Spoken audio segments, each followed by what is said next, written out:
En una fría mañana de noviembre de 1970, unos excursionistas en Noruega se toparon con algo que atormentaría a la nación durante décadas. Un cuerpo quemado e irreconocible en el remoto valle de Isdalen. Cada etiqueta de su ropa había sido meticulosamente retirada. Su maleta contenía códigos secretos, monedas extranjeras y cucharas de toda Europa. Sus huellas dactilares nunca coincidieron con su identidad, una página en blanco. Viajó de Noruega a Francia, Bélgica y Suiza. Siempre cuidadosa, siempre vigilada. Algunos dicen que era una espía, otros dicen que era una contrabandista, algunos insisten en que fue un suicidio. La verdad sigue ahí afuera, enterrada en el misterio, y 50 años después, la mujer de Isdal sigue siendo el caso más desconcertante y sin resolver de Noruega. ¿Quién era ella y por qué murió en las sombras de la Guerra Fría? Hoy analizaremos todas las pruebas, teorías y secretos que no desaparecen. Si eres fanático de la historia de la Guerra Fría, de los casos sin resolver y de meterte en los detalles más oscuros y sucios con tus amigos, este es el episodio para ti. Así que siéntate, relájate y bienvenido al campamento.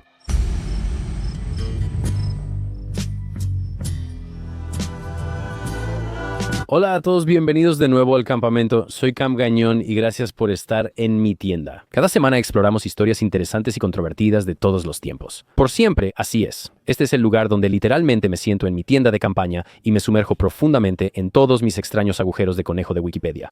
Eso es lo que solía hacer toda mi vida, y ahora oficialmente he decidido simplemente ponerlos en internet. Sí, hago este canal, también hago campamento de religión, también hago campamento de historia, si te gustan cosas más específicas este canal, por el momento. Hemos estado profundizando en, ya sabes, cosas que obviamente me han interesado. Encriptado pero como más bien misterios, historias, cosas ocultas, cosas de conspiraciones. Ha sido como una especie de exploración divertida y profunda. Y hemos recibido muchas solicitudes para esta historia en específico. Como sabes, esto no es posible hacerlo solo. Soy simplemente un hombre.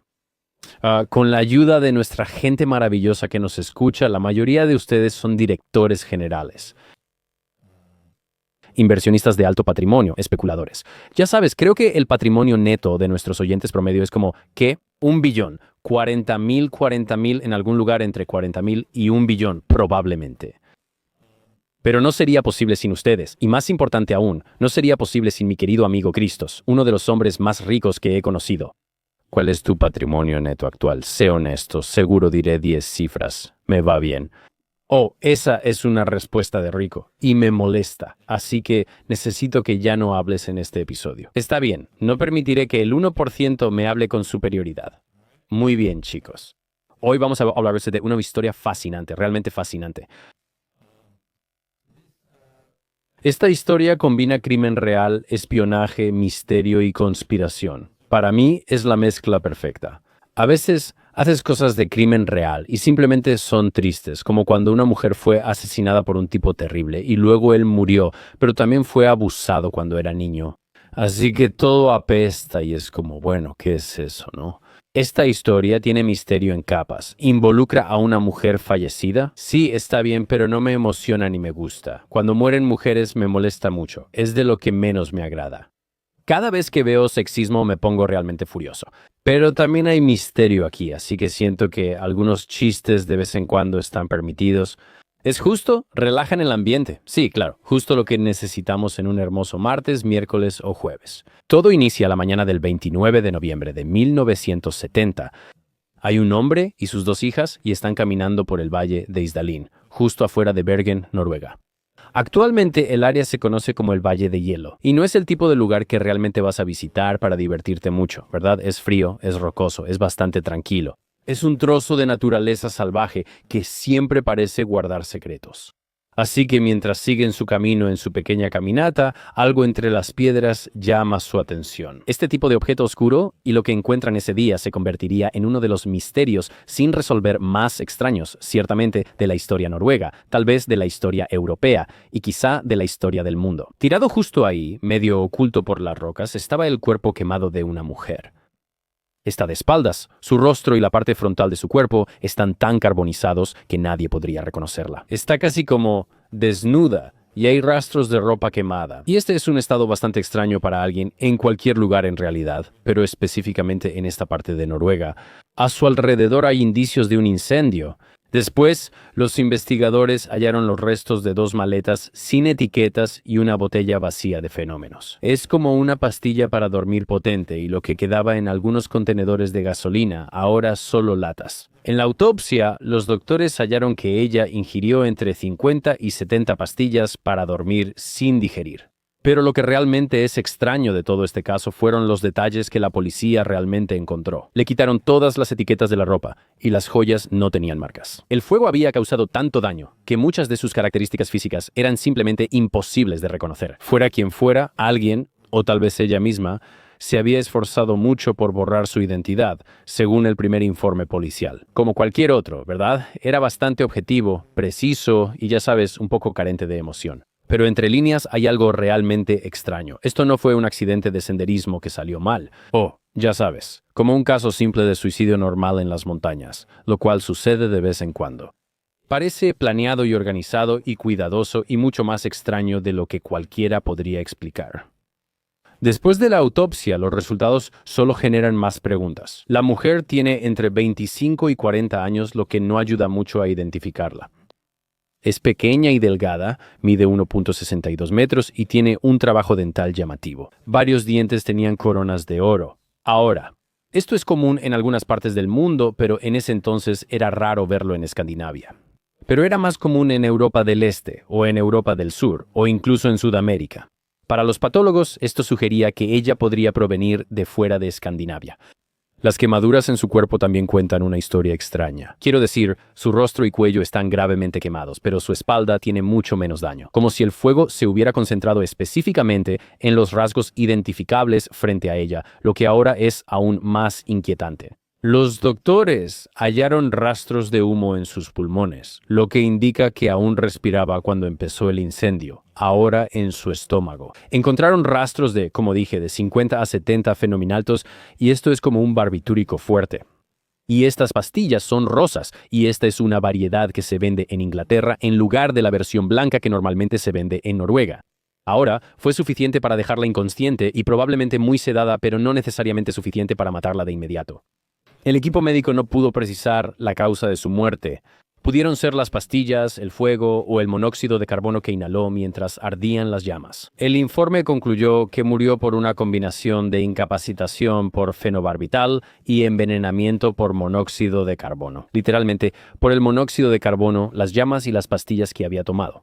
Ahora, las teorías comenzaron a dividirse de inmediato. Algunos decían que ella tomó las pastillas por su cuenta y planeó morir. Algunas teorías sugieren que alguien más la drogó y preparó la escena para que pareciera un suicidio extraño. La evidencia era contradictoria, así que la policía intentó algo inusual para esa época. Mandaron sus huellas dactilares por Interpol a agencias de Europa Occidental, incluyendo Francia, Alemania, Bélgica, Países Bajos y otros.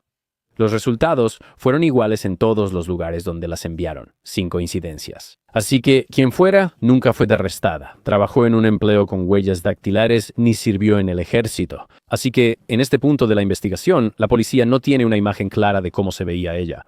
No tienen ningún tipo de coincidencia para sus huellas dactilares y sus registros dentales son algo extraños. Esto sugiere que ella no es de Escandinavia, pero en Europa no hay un registro dental centralizado.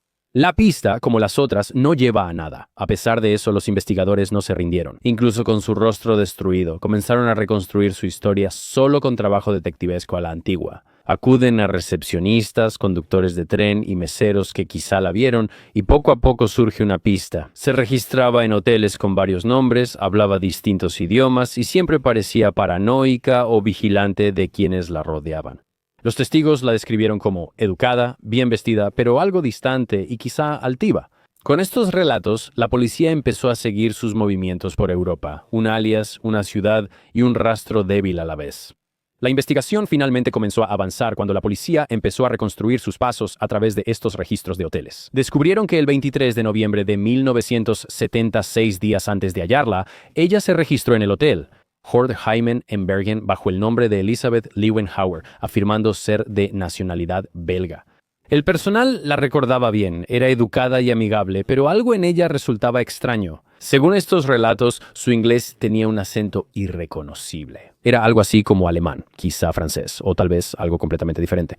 Pagó en efectivo, llevaba equipaje caro, pero vestía sencillo y parecía nerviosa. Miraba por la ventana repetidamente como esperando a alguien. Pero Elizabeth Linghauer no era su verdadero nombre, solo el último de varias identidades falsas. Mientras los investigadores seguían el rastro hacia atrás a través de los libros de registro, se dieron cuenta de que había estado viajando durante meses por Escandinavia y Europa Occidental, cambiando de nombre cada pocos días. En Oslo había sido Genevieve Lancier. En Trondheim era Vera Harle.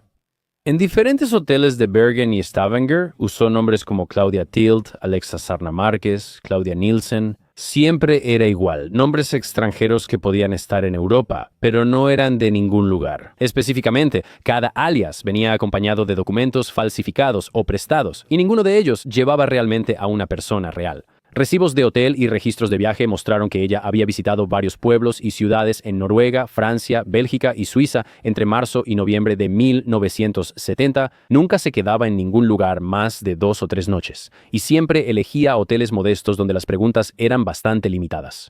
También viajaba bastante ligera, solo con 2 maletas, y siempre pagaba en efectivo. Para llenar los vacíos tras el incendio, la policía noruega recurrió a quienes la vieron viva. Los testigos la describieron en fragmentos. Un recepcionista de hotel y un comerciante ofrecieron piezas de un rompecabezas mayor. Una recepcionista en Bergen recordó cómo ella pasaba horas en el vestíbulo del hotel, mirando la entrada y esperando a alguien. Nunca llegó nadie. Como su rostro fue destruido, la policía en los 70 hizo retratos hablados según testigos. Los artistas usan estos testigos para recrear cómo pudo lucir ella. Los dibujos se enviaron a otros departamentos de policía y se publicaron en periódicos de Escandinavia. La combinación de bocetos, registros de hotel y recuerdos de testigos permitió a los investigadores reconstruir su vida de una forma que las pruebas físicas no podían, y los testigos recordaban más que solo su apariencia. Todos mencionaron el nerviosismo. Su comportamiento era extraño, vigilaba puertas, vestíbulos, pagaba en efectivo y usaba nombres extranjeros que no encajaban. Un mesero en Stavanger recordó que ella pidió en lo que parecía un acento alemán con un toque de inglés. Y al hablar con otro huésped, de pronto su acento cambió casi a holandés o flamenco. Un comerciante recordó que ella compró botas y ropa para exteriores. Curiosamente, varios testigos dijeron que ella no siempre estuvo sola. Los testigos informaron haberla visto con hombres desconocidos en varias ocasiones. En Bergen la vieron con hombres cuya identidad no se confirmó, y un testigo dijo haberla visto con 2 hombres con abrigos que parecían del sur. La policía anotó las descripciones, pero sin nombres ni fotografías. Las pistas desaparecieron, por lo que su ruta también parecía deliberada. Ella había visitado ciudades vinculadas a la defensa y redes industriales de Noruega. Bergen, sede del Comando Naval de la OTAN, Stavanger, cerca de áreas petroleras, y Trondheim con centros de investigación militar. ¿Fue esto solo una coincidencia o había un propósito detrás de la ruta que eligió? La pregunta se volvió uno de los misterios centrales del caso, aún sin respuestas claras. La maleta quemada que se encontró cerca de su cuerpo resultó ser una de las partes más reveladoras de este misterio. Al revisar, la policía encontró algo más extraño. Toda la ropa eran vestidos de lana bien hechos, medias de nylon y zapatos muy sensatos. Pero cada una de las etiquetas había sido removida, no arrancada ni rasgada, sino meticulosamente retirada de cada prenda. Hasta las etiquetas de los cosméticos y la información de la receta en su crema para el eczema fueron cuidadosamente raspadas de la maleta. También hallaron distintas monedas, marcos alemanes, francos belgas, libras británicas, suizas y 135 coronas noruegas. También había un puñado de cucharas de toda Europa, como pequeños recuerdos de plata que tal vez había coleccionado en sus viajes. O tal vez estaban destinadas a algo completamente diferente. Pero has visto estas cucharas, la gente solía coleccionarlas todo el tiempo, y ella tenía un montón de ellas. Al principio, su estuche de cosméticos parecía normal, pero todas las marcas habían sido removidas o limadas de los frascos. Y luego había notas en unas cuantas hojas de papel. Los investigadores encontraron marcas extrañas, filas de letras y números que realmente no formaban ningún tipo de palabra coherente. La letra era ordenada y deliberada, pero estaba cifrada. Notaron combinaciones repetidas como F4 y N7. Y cuando los investigadores de la policía trabajaron para descifrar el código, finalmente determinaron eso. Era un sistema de abreviaturas simple, usando letras iniciales para fechas y ciudades en su itinerario por Europa. Las notas se veían similares a los cifrados de bajo nivel que usaban los espías durante la Guerra Fría. Básico, pero efectivo para comunicaciones cortas y rutinarias. No era el tipo de cifrado que realmente ocultaría secretos de Estado. No era irrompible, pero era, ya sabes, un decodificador muy básico. Ellos podían descifrar lo que era. Cuando la policía descifró casi todo el itinerario, la última entrada, ML23NM, siguió sin descifrar. Y aún deja preguntas sobre su último día completamente sin respuesta. Pero aún así, las notas insinúan algo bastante significativo. No eran simples garabatos ni diarios de una viajera, estaban hechos para leerse después. Así que quien las escribió planeaba volver a ellas o entregarlas de alguna manera oficial. Y eso dejaba algo claro. Esto no parecía el trabajo de alguien que se estaba preparando para morir. Para comprender a la mujer de Istal, primero hay que saber cómo era Noruega en 1970. En teoría, el país era neutral y pacífico, pero en realidad seguía estando al borde de la Guerra Fría, justo en los años 70. La Guerra Fría sigue siendo un fenómeno global y sin duda devastaba lo que ocurría en Europa del este a la oeste. Noruega fundó la OTAN, limitaba al norte con la Unión Soviética y su costa tenía acceso al este y oeste al frío mar de Noruega. Los submarinos soviéticos usaban estas rutas hacia el Atlántico, mientras barcos de la OTAN, muchos en Bergen, los vigilaban constantemente. Era un campo de batalla, ¿verdad? No había conflicto abierto, pero sí muchos secretos y espionaje. A finales de los 60 y principios de los 70, Suecia, en Escandinavia, era un centro de espionaje. Stig Wennerström, un alto oficial, fue condenado en 1964 por espiar para los soviéticos durante casi 15 años. En Noruega, las preocupaciones sobre el espionaje soviético eran enormes y solo seguían creciendo. Así que, mientras que casos importantes de espionaje como Høystad y Treholt surgirían en los años 70 y 80, los servicios de inteligencia ya estaban en máxima alerta por la infiltración del bloque del Este. Los agentes de inteligencia de ambos lados trataban la región como una especie de línea frontal de espionaje. Hasta el campo noruego, que parecía pacífico, no era tan inocente. ¿Qué onda, muchachos? Entre fiordos y bosques había zonas militares restringidas, algunas ligadas al almacenamiento nuclear de la OTAN y sistemas de radar. El valle de Istaland se encontraba en la zona de Bergen. ¿Recuerdan que aquí se halló a la mujer de Istal? Sus viajes más amplios por Noruega, una vez más, coinciden con muchos de estos sitios militares ultrasecretos, incluyendo las pruebas y ensayos ultrasecretos del misil antibuque Penguin que se estaban llevando a cabo a lo largo de la costa noruega. Podría ser solo una coincidencia, pero es difícil de ignorar ahora. Personas de círculos de inteligencia en ese entonces describieron una vida muy específica para muchos agentes de bajo nivel. Si eras un agente de bajo nivel para soviéticos o la OTAN, te pedían viajar ligero, ¿no? Usarías nombres falsos, pagarías en efectivo y evitarías detalles que te hicieran memorable. Si los atrapaban, debían destruir todo lo que revelara su identidad. Esa descripción coincidía con la mujer Istal, pero ninguna agencia de inteligencia reconoció conocerla, pese a que su comportamiento era propio de ese mundo. El servicio de inteligencia noruego investigó por su cuenta si ella tenía vínculos con el espionaje, pese a negar públicamente su implicación durante años. Investigadores dijeron que sus intentos de seguir pistas en el extranjero fueron bloqueados por autoridades de alto nivel, lo que avivó la especulación sobre el conocimiento de las agencias de inteligencia. Eso dejó a los investigadores con solo dos opciones: o ella era inocente o participó en algo tan secreto que nadie podía hablar, incluso décadas después. Ahora, el 2 de febrero de 1971, la policía de Bergen cerró oficialmente el caso y su conclusión fue suicidio probable. El informe lo explicó claramente, ¿no? Hubo una sobredosis de barbitúricos y fue en un lugar aislado, además de la presencia de gasolina. Todo esto eran señales de que una mujer había decidido terminar con su vida. Y ya sabes, ella quería borrar todos sus datos personales, ¿verdad? Y eso demostraba que no quería que nadie supiera quién era. No quería deshonrar a su familia o, ya sabes, hacer que alguien más sintiera el dolor de su muerte. Quizás su familia solo diga, se escapó a Estados Unidos. Ella comenzó una nueva vida, aunque en realidad se quitó la vida y nadie lo notó. No todos creyeron la historia. Incluso en la policía, la decisión pareció apresurada. Después, informes indican que varios investigadores dudaron en privado del suicidio, aunque no hay objeciones formales en el expediente. Los suicidios por autoinmolación entre mujeres en Europa Occidental son extremadamente raros. Ahora, autoinmolación, obviamente. Esto es autoinmolarse ahora.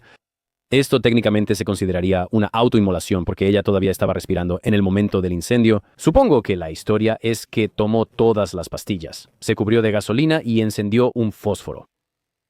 En ese momento y hasta hoy, esto es muy raro, casi nunca sucede. Los investigadores no hallaron pruebas que relacionaran el caso con protestas o una enfermedad psiquiátrica, que es lo más común al analizar estos suicidios por autoinmolación. Ahora, tras bambalinas, hubo presión para simplemente seguir adelante. Documentos desclasificados de la policía noruega revelaron que las autoridades consideraron un posible vínculo con espionaje.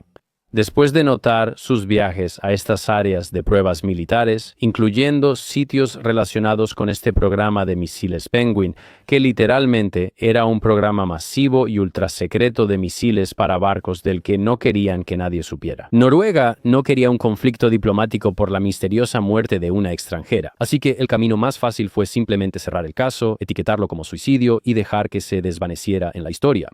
Y hasta el día de hoy, nadie se presentó para reclamarla, ni familia, ni amigos, ningún reporte de persona desaparecida coincidió jamás. Cuando llegó el momento, su cuerpo fue puesto en un ataúd de zinc por si alguien quisiera identificarla algún día. Fue enterrada en Bergen y su tumba sigue sin nombre. Así que, a lo largo de las décadas, la gente ha tratado de entender quién era realmente esta mujer Istal y por qué murió de la manera en que lo hizo después de 50 años. Siguen existiendo teorías principales, cada una convincente en ciertos puntos, pero ninguna explica todo. Ahora, la primera y más popular, como mencionamos, es la teoría del espionaje. Muchos creen que ella era una espía. Varias identidades, notas codificadas, viajes cerca de sitios militares y su intento de borrar su rastro respaldan la teoría de espía de la Guerra Fría. Su dentadura sugería posible origen de Europa Oriental o del Sur, y su habilidad para cambiar de idioma para adaptarse al perfil de quien intentaba ser era muy común entre los agentes de esa época. Ahora, según esta teoría, puede que haya sido una mensajera para el bloque del Este, para los soviéticos. Y ya sea por miedo a ser capturada o por una captura inminente, ella se quitó la vida, o hubo un intento de asesinato que fue disfrazado como un suicidio. Pero la teoría de la espía también tiene algunos huecos, ¿verdad? Ninguna agencia de inteligencia la reconoció, ni 50 años después, y los desertores que podrían identificarla siguen en silencio. Pero también, ¿por qué dirían la verdad? Manejó sus varios nombres falsos con cierto descuido. No había una historia coherente ni patrón claro, lo cual es extraño para alguien entrenado en espionaje. La forma dramática en que murió, el incendio, las pastillas, este valle remoto, se siente más como un mensaje o, ya sabes, algo más extraño que la eficiencia de este asesinato profesional. También existe la teoría del contrabando. Algunos creen que fue parte de una red de comercio ilegal. Quizá de diamantes, drogas o algo más de valor, ¿no? Viajaba seguido, recibía efectivo y cambiaba de acompañantes. Eso tendría sentido en ese contexto. Y quizá su muerte fue resultado de un trato que salió mal, o de alguien cobrando una deuda, o quizá temía que la matara a alguien que quería verla muerta. Sin embargo, esta idea tampoco encaja. Los contrabandistas suelen tener una identidad estable y no se borran a sí mismos tan drásticamente. No suelen quitar las etiquetas de su ropa ni raspar nombres y notas de recetas. Quiero decir, es muy elaborado para ser solo una simple operación criminal. Además, el lugar tan remoto y aislado donde hallaron su cuerpo tampoco tendría sentido. Para, ya sabes, una típica ejecución de pandillas relacionada con drogas. Ahora, la versión oficial, por supuesto, es la teoría del suicidio, ¿verdad? Es una mujer con problemas, está huyendo de algo en su vida. No hay, ya sabes, evidencia médica ni testimonial de enfermedad mental, pero aún así decidió morir sola y sin nombre. Las identidades falsas pueden haber reflejado como una sensación de identidad fracturada. Tal vez ella está, ya sabes, maníaca, tal vez tiene, ya sabes, trastorno de personalidad múltiple. También están esos mensajes codificados que quizás solo eran garabatos de una mente perturbada. Quizá pensaba que era una espía y escribía un cifrado simple que vio en un libro o película. Una vez más, la ausencia de lucha y la presencia de estos barbitúricos parecen apoyar este punto de vista.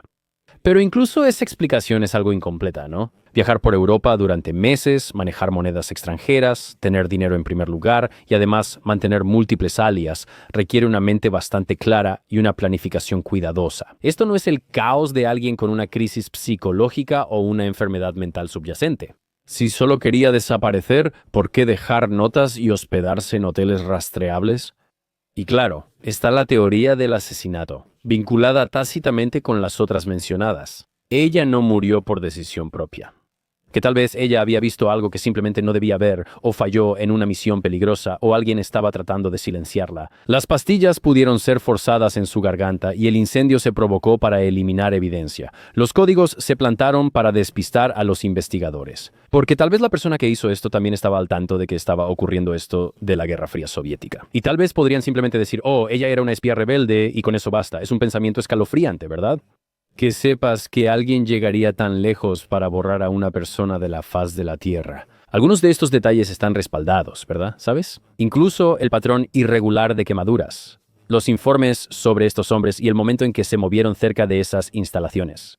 De nuevo, no hay pruebas sólidas de un asesinato que hayan salido a la luz, y la autopsia no encontró señales de restricción ni de lucha. El carbono en sus pulmones indicó que aún respiraba al iniciar el incendio, lo que sería difícil si ya estuviera inconsciente o muerta. Cada teoría resuelve parte del rompecabezas, pero cada respuesta genera más preguntas, ¿no? Espía contrabandista, solo una mujer errante que vio algo que no debía, alguien que simplemente se quitó la vida. Nada encaja perfectamente, y décadas después, la mujer de Istal sigue siendo un misterio, suspendido entre hechos y especulaciones. Su historia está como congelada en ese valle noruego donde la encontraron. Pero a pesar de todo eso, todavía siguen surgiendo nuevas pruebas, incluso hasta el día de hoy. En 2016, la emisora pública noruega NRK investigó el caso de la mujer de Istal. Esto llevó a la policía a volver a examinar muchos de los antiguos registros sin reabrir formalmente el expediente. Esta vez, los investigadores contaban con la ciencia forense moderna, algo que el equipo original no tenía. Usando el análisis isotópico, una técnica que estudia rastros químicos y el esmalte dental, esperaban encontrar de dónde venía ella. Los isótopos en los dientes de una persona llevan la huella del agua en el suelo de la región donde realmente crecieron. Los resultados señalaron el sur de Alemania o una zona fronteriza de Suiza o Francia. La química dental coincidía con alguien de la zona, pero no bastaba. Las autoridades alemanas revisaron sus registros. Tras la guerra quedaron muchos vacíos, refugiados, familias desplazadas y personas sin documentos en la región. Según estimaciones, eran millones. Si ella fuera una de ellas, quizá nunca habría estado en una base de datos. Y luego, un año después, en 2017, la British Broadcasting Corporation lanzó un documental que reavivó el interés en este caso. De repente, personas de toda Europa empezaron a llamar con recuerdos e historias. Algunos testigos creyeron reconocer su rostro o recordar detalles de fotos antiguas de periódicos. Una mujer contó que vio a una desconocida en Bergen días antes de su muerte, discutiendo en alemán con un hombre cerca del puerto. Otra persona la recordó en un café, ansiosa y mirando la puerta como esperando a alguien. Esto nuevamente coincide con varios testimonios previos de testigos presenciales. Las nuevas pistas son intrigantes, pero siguen sin resolver el misterio. La British Broadcasting Corporation también entrevistó a exoficiales de inteligencia de varios países. Cada uno de ellos estuvo de acuerdo en que durante la Guerra Fría era totalmente posible que un agente simplemente desapareciera de la agencia si la agencia así lo quería. Un exoficial del Military Intelligence 6 lo dijo muy directamente. Dijo, ese es el patrón de un mensajero que sabía que había sido comprometido, pero aún no sabía qué tan grave era. Artistas forenses modernos recrearon su rostro con escaneos de su cráneo, logrando reconstrucciones muy realistas, y se difundieron rápidamente en línea. Y por primera vez, la gente pudo mirar a los ojos de la mujer Istal, no como un número de expediente o un boceto suelto, sino como una persona real. Aún así, ningún familiar se presentó ni hubo reportes de desaparecidos que coincidieran. Sin embargo, las pruebas de ácido desoxirribonucleico dieron más esperanza. Los científicos lograron extraer un perfil genético viable de sus huesos, algo imposible en 1970, y ese ácido desoxirribonucleico podría algún día identificarla si alguna vez aparece una muestra de un familiar en una base de datos compatible. Por ahora, los resultados están guardados en una unidad, esperando una coincidencia que quizá nunca llegue. La nueva evidencia revela detalles que los investigadores originales solo soñaron. Dónde creció, su aspecto e incluso su firma genética de ácido desoxirribonucleico. No obstante, el misterio persiste y, décadas después, seguimos sin saber quién era ella. ¿Qué la trajo a Noruega y por qué murió sola en ese valle frío y silencioso? Y esa, damas y caballeros, es la historia de la mujer de Istal. Ahora la tendencia aquí es decir, obvio, era una espía, era espionaje, Y para mí es como, sí, lo entiendo, está bien, pero también es posible que fuera una mujer viajera que vio algo que no debía. Sabes, hay gente que ha muerto por menos. ¿Sabes? Es posible que ella solo viajara cerca y viera pruebas de misiles que no debía y ellos preguntaron, ¿cómo entraste aquí? O sea, no es una locura. O sea, de nuevo, es posible que... O sea, ¿por qué tendría esas pastillas de Inglaterra y luego se las llevaría a Noruega y las usaría allá? Es como, eso está un poco raro, no sé. O sea, creo que todos podemos estar de acuerdo en que no fue un suicidio, ¿verdad? O sea, no creo que nadie se trague eso. ¿Quién le quita las etiquetas a su ropa y le raspa el nombre a sus recetas? Obviamente, esta es alguien que no quería ser atrapado o si lo atrapaban quería tener cierta negación sobre quién era, ya sabes. Como si alguien, no sé, le quitara la bolsa, o si le robaran la bolsa, o si la capturan y revisan sus pertenencias. No quieren ningún tipo de vínculo con quién es ella realmente. Así que, en ese sentido, pienso que parece alguien tratando de cubrir sus huellas. Tiene problemas mentales como una señora que cree ser espía. Quizá con qué frecuencia las agencias salen diciendo sí, fue nuestro error. Me pregunto si... o sea, trato de pensar por qué los noruegos tendrían interés en encubrir esto, como el gobierno noruego en ese momento. Y me pregunto si es porque como, dudo que estas cosas hayan sido plantadas. Para mí, eso no parece lo más obvio. Como si alguien quitara las etiquetas después de matarla o raspara el nombre de sus cosas. Tal vez intentan cubrirse, pero las notas codificadas son muy extrañas. Esa parte implica que tendrías que ser muy diabólico si solo fueras alguien matando a otro por algo como una deuda de drogas. Hacer eso para que parezca que no tiene nada que ver contigo. ¿Sabes a lo que me refiero? Sí, más seguido, las pandillas simplemente llegan y le disparan a alguien, pero supongo que probablemente no tienen acceso a armas de fuego de la misma manera que nosotros en Estados Unidos. No sé, estoy tratando de pensar, siento que el gobierno noruego tiene una razón para encubrirlo. No quieren provocar un enfrentamiento porque sería como, ustedes tenían un espía aquí de la Unión Soviética. La matamos, pero ¿por qué dejarían su cuerpo en un valle? ¿Y si ella era una agente doble? Oh, me gusta eso. Pero pensándolo bien, Originalmente Noruega, resultó que también trabajaba para los soviéticos. pero en realidad no es noruega por sus dientes. Los registros indican que ella era probablemente de Alemania o quizás suiza francesa. Agente triple. Oh, no sé. Siento que lo que probablemente pasó. En mi estimación profesional como detective privado e investigador, Profesionalmente. tan profesionalmente como esta es mi opinión profesional en el expediente, úsala en la corte. Quiero decir, no, como alguien que literalmente no sabe nada. Mi teoría es que ella estaba trabajando como agente para los soviéticos, para los noruegos, para alguien que tenía miedo de ser atrapada, creo que tenía miedo de ser atrapada. Entonces se eliminó sola, como si la estuvieran acorralando, o como si su tapadera hubiera sido descubierta. Fue como, necesito eliminarme, voy a matarme y quemar todas mis cosas. Siento que fue un suicidio, pero no fue un momento maníaco donde una mujer intentó, ya sabes, simplemente en un estado depresivo, tratar de matarse. Fue como estar bajo presión por temor a ser descubierta como agente. Esa es mi teoría profesional, mis pensamientos. Tiene sentido si ella sabía que la iban a torturar por lo que hizo o que la iban a meter a la cárcel. Algo así, ¿no? Porque, de nuevo, es como, no sé cuál era el estatus de interrogatorio mejorado en Noruega en ese momento. No creo que ningún gobierno sea amable con un espía. Te apuesto que ella pensaba que pronto descubrirían su tapadera. Por eso siempre está nerviosa, esperando que agentes extranjeros aparezcan en cualquier momento. Y los noruegos están como, todo esto explotó. Como que encontramos a esta chica, estamos a punto de atraparla. Y luego, en vez de atraparla nosotros, ella se suicida. Eso se ve terrible para nosotros porque estamos haciendo todas estas pruebas de misiles, estamos haciendo nuestras propias cosas. Seguimos en una fase de posguerra, como en la Guerra Fría, en una etapa de reconstrucción de Escandinavia. Comparten frontera con los soviéticos y no quieren parecer provocadores ni causar agresión. La regamos al no capturarla cuando tuvimos la oportunidad y perdimos toda la información que ella tenía, todo lo que pudimos haber obtenido de ella. Así que simplemente dijeron, encúbranlo. Fue un suicidio. Eso es todo, porque creo que técnicamente sí fue un suicidio, pero porque los noruegos la iban a atrapar. Y te apuesto, ya sabes, te apuesto. Había oficiales de inteligencia que fueron destrozados por sus superiores por dejar que esta mujer escapara. Sabíamos dónde estaba, tenía datos sobre los soviéticos y la dejaron ir. Los regañaron, pero públicamente dijeron, fue un error, solo una tal Susana, fin del asunto. Esa es mi teoría. ¿Tú qué piensas? Creo que ella suena como una pieza difícil. Quiero decir, su foto es bastante linda. Su foto. ¿Puedes mostrar su foto otra vez? Especialmente si es una espía, eso aumenta su misticismo. Quiero decir, sí, es linda. Es linda, es como rusa. Algo así, ¿no? Alemana del Este. Posiblemente podría ser alemana del Este, amigo, hombre. Pero me pregunto, siento que en cierto punto deberían simplemente salir y decir, sí, esa era nuestra. Los soviéticos deben saber quién era si era su espía.